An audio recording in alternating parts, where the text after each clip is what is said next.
Hi, welcome to another edition of Junction City News. I'm Ashley Snellenberger, the Communications Director and your host for tonight.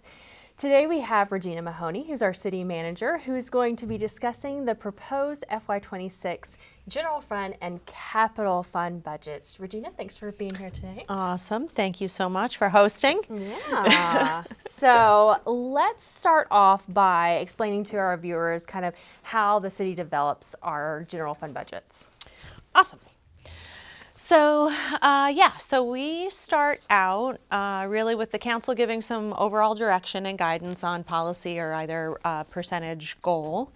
And then myself and the finance director work with the department heads to set out that direction. And then all of that information is pulled together from the department heads into a full budget that is the manager's budget presented to the council. We do that presentation traditionally on budget day in Essex Junction, and that is a full day, usually in December. Then the council takes it from there, and we work through a whole slew of different input and education events to get some input from the public. This is a part of that process.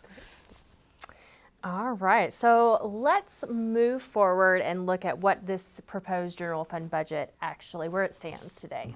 Okay. So at this point in time, this is still a draft budget in front of the council. They will have a public hearing in February, and then at the end of February, they will approve the budget that will go forward to the voters. Essex Junction's annual meeting is in April, so our process is a little bit a month behind some of the other municipalities. So what the budget is right now is a 3% increase over the FY25 city budget. That's about $400,000. That equates to about $69 on a $280,000 assessed property. We've been getting a lot of questions about why we compare it to $280,000 property. That is still the average assessed value in the city. Once we complete the reappraisal next year, that is likely to go up. But important point here is that 3% general fund increase results in only a 2.5% increase on the tax rate. So that's the difference of $69. Then, in full, the council asked us this year to not only look at what that tax rate change would be, but also what we're looking at for utility rate changes for the city. So the utility rates are approved by the council by the council in the springtime. This does not go to the voters, but this is a look at just what that would look like collectively. The preliminary utility rates will probably end up getting tweaked as we get closer through the spring, but as of today, all told collectively, and again, this is for sort of an average home, so that average $280,000 assessed value plus a home that uses an average of 120 gallons of water a day. Plus we have a new stormwater utility. That work has been funded under the general fund, but we're switching that over to a new utility. So collectively about an 8.6% increase across all of those funds. This is what our revenue looks like. The green piece of the pie, the largest piece of the pie, are residential property taxes. Then you'll see in orange is the business property taxes. Miscellaneous revenues in red, this is really lots of different things between development fees at the community development office, clerk's fees for dog licenses, and a variety of things. And then the blue piece of the pie there is specifically the property taxes from Global Foundries. Then much more colorful slide here on the expenditures. We basically break our budget down, our general fund budget down into 18 different categories. Those are the 18 categories that you see here.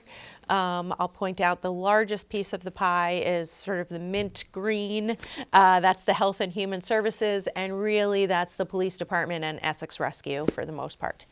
Then second largest budget on the expenditure side is the streets budget. That's the yellow piece of pie.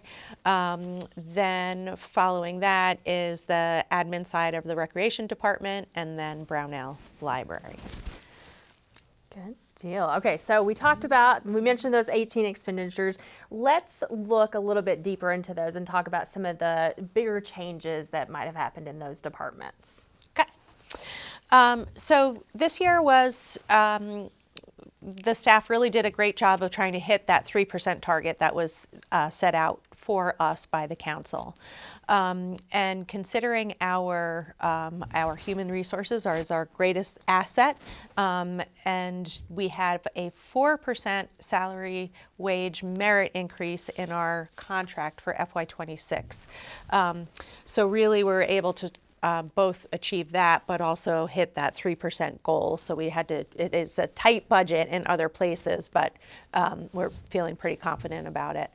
Other things to point out in salary and wages and benefits, there is, in addition to that 4% of the overall increase, there is $50,000 to really adjust some of our public works pay, where we have struggled with vacancies in that department, and really worked to kind of get those folks to a good place.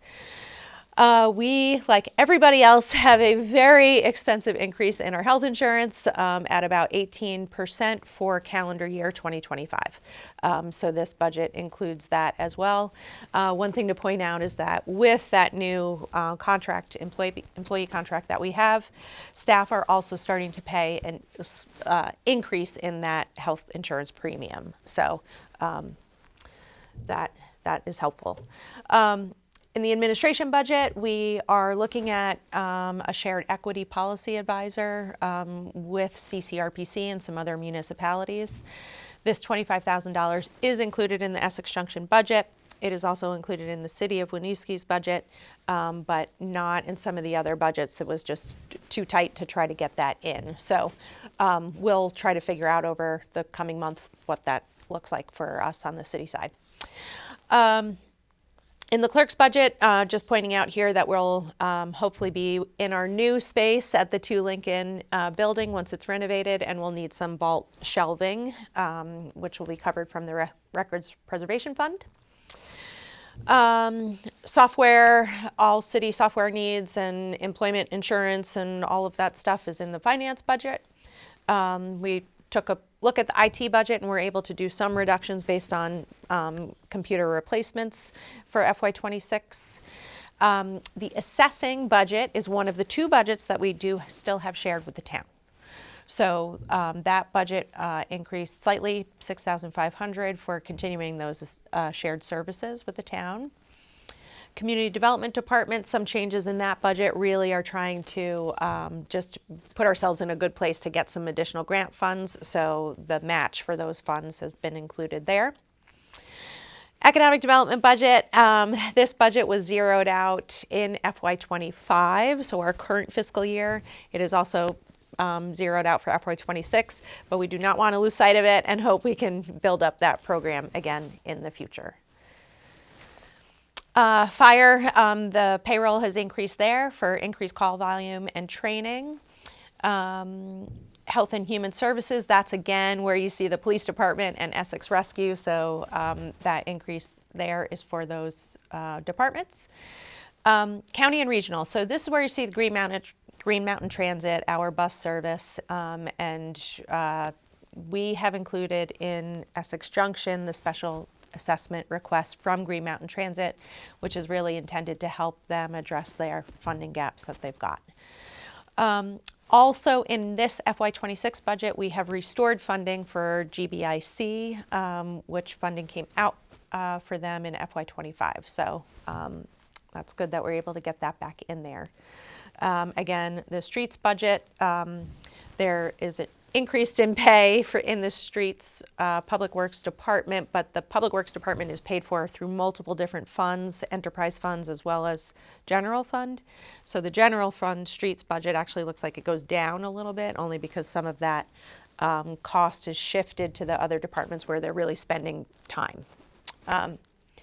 Stormwater, again, this is just the general fund. So the stormwater budget has gone down to zero, and that really is because we are establishing that as a separate enterprise fund. Brownell, that increase in that budget really is for cleaning and repair and maintenance for that building as it gets lots and lots of use. And then EJRP, so similar to what I just mentioned in the streets fund, EJRP's program fund covers some of a decent amount of their administrative costs, and they've been continuing to look at how they can sort of shift some of those costs into program funds. As an example, Park Street School is where the preschool program is run out of, and so those costs have been shifted over to the program fund so that really the individuals who are paying for that service are taking on that fund at that cost as opposed to all of the taxpayers.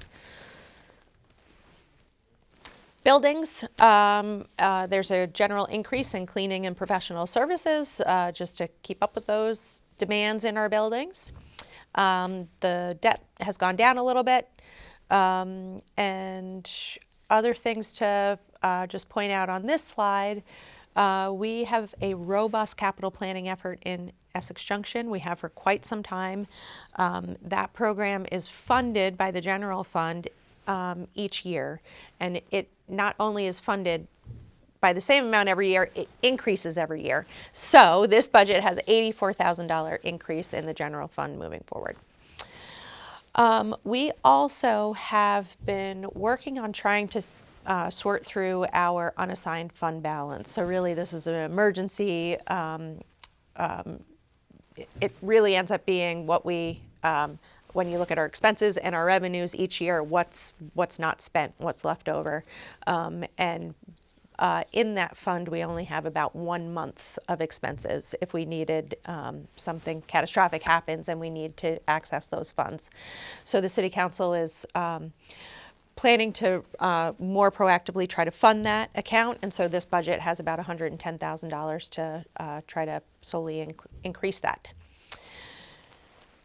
Generally across the board too, we have really been looking at contracts across the city and seen a lot of savings through Burlington Telecom and some other contracts we've been able to get aligned from one building to the next. That's a lot. So but that was such a great overview of all those different kind of summaries that we do have. So of those funds.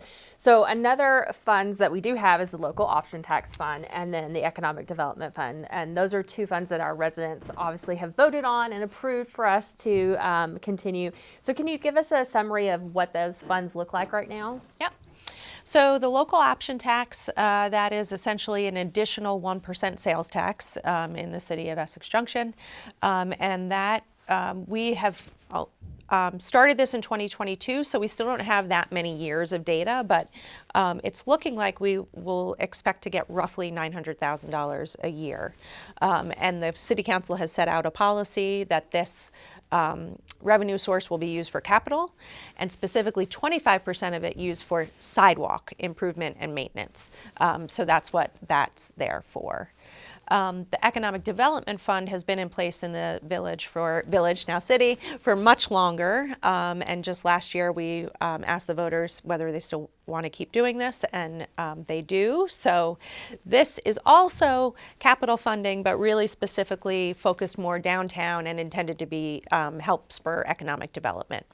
And the funding in that is really used for some of the extra components for the Crescent Connector project that the state and federal government were not able to pay for, as well as a match funding for the Amtrak project that we've got. We also are using it for our Main Street Park at a much lower amount than this, hopefully closer to $40,000, because we've got a grant to help with that. Great. All right, we keep talking about capital, so let's take a look at our capital projects that we have coming up. So in this list is the list of the next 5 years of the capital plan. If you look into the capital plan itself, it really extends much further out. We have a long list of capital needs that are projected out for many years, but this is the 5-year list.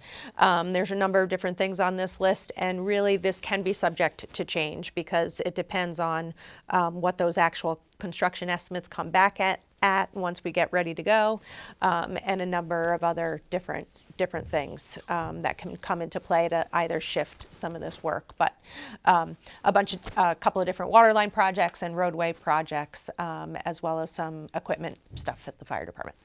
Great. So, as we've talked about on this show and a lot of other places, we recently approved the Community Vision and Strategic Action Plan. So how does it fit in with the proposed FY26 budget? Great question. So thanks to you for getting this work really up and running. And so what came out of this plan is 6 pillars. And those pillars are here on this slide. And really, we did this work to try to figure out, okay, we are a city now, what's next? How can we prioritize all of the amazing efforts that people really want to see happen and work done in Essex Junction? So the 6 pillars here help define all of the work that we're doing in all of the departments.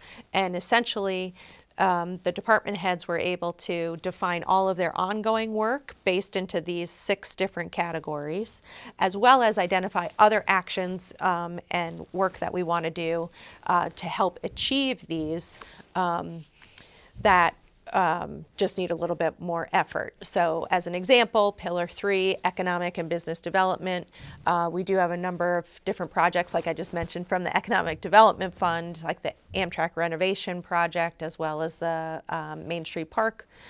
But it's not quite as robust of a program as you'll see in some of the other pillars, and certainly public services and facilities, where a lot of our necessary ongoing municipal work lies. So within the strategic action plan, we also have a list of projects that really kind of define the next 5 years out of different projects that we might be able to work on to help achieve this vision. And that will really help the council to sort of have a process where they're looking at that list every spring, either shifting it or realigning or adding things to it more than likely. And that prioritization work in the spring will help myself and the department heads think through how we achieve that work in the following fiscal year. So when we're building the budget that fall for the following fiscal year, it's built off of this ground baseline work. So the next couple of slides, I'm just going to sort of talk through some of the things that the departments are going to do, are planning to do in FY26 for under this framework. And I'll say this is probably one of the first times that we've kind of put all these ideas down on paper and thought about all the work that we do ongoing. So this may be ambitious of what we can achieve. So the for me and my department, the strategic planning process. So everything that I just said is going to take a lot of effort. So continuing to sort of see that happen. Then we are continuing, now that we're the city, to keep working on policies and ordinances and moving that forward. I'm probably just going to hit some highlights of some of these other folks. I know, so for you, Ashley, in your department, everybody's very excited to see all those logos and brands get a new life in the city, so that we'll be doing that. Human resources, we participated in a welcoming and engaging community work last year with VLCT, so we're looking to move that work forward, both internally before we are able to move that forward externally. Brownell Library, very exciting. Brownell is going to be 100 years old in 2026, so looking forward to some celebrations for that. The clerk's office is looking to be able to serve and provide passports right in our city offices. So that will be exciting if we're able to do that. Community Development Department, they're working on Connect the Junction now, which is a big project looking at connectivity in the city and land use. And they also will be picking up the comprehensive plan, which is a big, big document. It is a comprehensive, as the name suggests, detailed view at a lot of different things. It'll probably be framed in these 6 pillars, but a lot more detail in there. EJRP, we have just appointed all the folks to the new Recreation Advisory Committee, so they'll be getting that going, which is great. Also looking at a potential new gym facility, as well as long-term master plan for recreation in the city. Finance continuing to improve our budgeting programs and capability there. And fire station also have got to look at future needs and what that might look like. Public Works, also looking at a new building for Public Works. I was actually reflecting that we didn't have this listed on here. Again, thinking through what those sidewalks are as we dedicate some of that lot policy work to sidewalks specifically, in addition to all the regular paving and work that they do. So water quality, this is a very big category for the city between stormwater, the sanitation, so the collection system in the city streets, and then the wastewater treatment facility itself. We hope to be starting up a new full-time person as the stormwater coordinator to really help take that work on once we can get that stormwater utility in place. All right.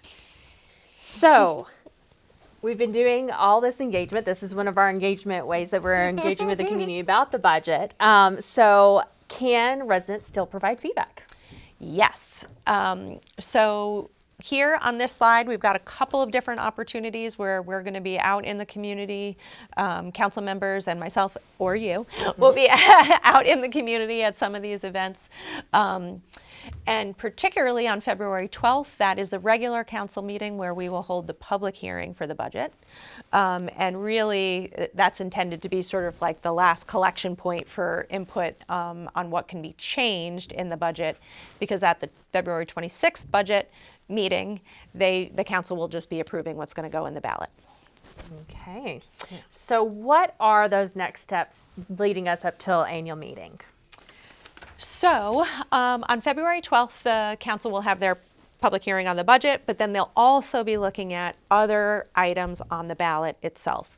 So we are expecting to have a bond vote for pump stations. So that's the wastewater collection system pump stations in the city that need to be retrofitted.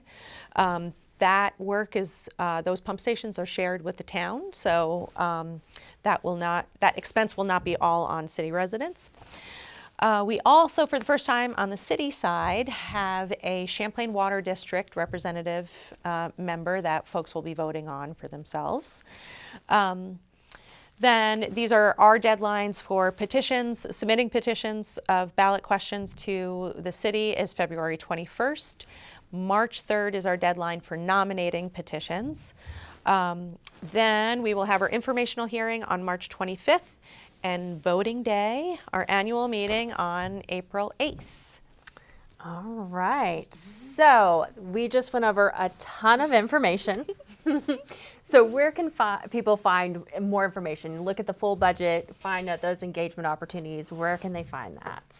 So on our website, under the clerk's office, you'll find the voter information and annual meeting. And you can go there and find all the different information, including we have little mini videos on some of the information presented here, more specifically to each individual budget. And also, we want to just mention that we will not be doing universal mailing of ballots for this annual meeting. So there are a number of different ways to let us know if you would like your ballot mailed to you at home. And you can find that information here as well. Awesome. All right. Well, is there anything else that we need to discuss tonight? I think that's probably enough. I agree. Well, thank you all for joining us tonight. We hope that you will join us next month for our next edition. And if you need to look back on any of our other previous editions, you can find them on our website as well. Thank you for joining us and have a great night.